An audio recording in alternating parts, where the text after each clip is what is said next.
O Pane, modlíme sa za nezasiahnutý belučský ľud, väčšina ktorého žije v Pakistane.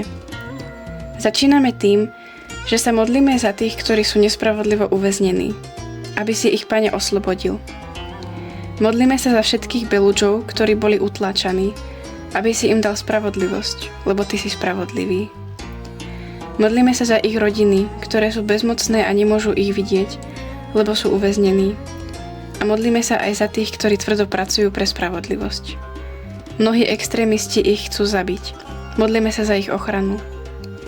O Pane Ježišu, modlíme sa aj za ľudí vo vidieckých oblastiach, pretože väčšina z nich prežila svoje životy v utrpení.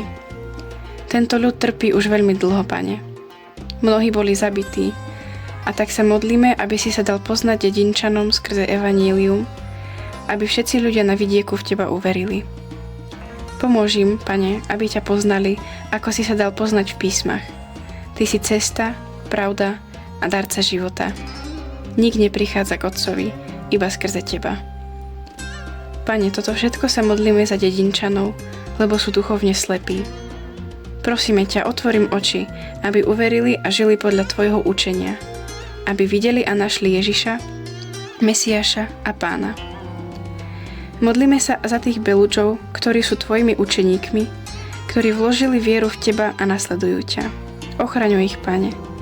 Chraň a staraj sa o ich rodiny a o všetkých v ich okolí. O Pane, modlíme sa najmä za starších a detí, tých najzraniteľnejších medzi nimi.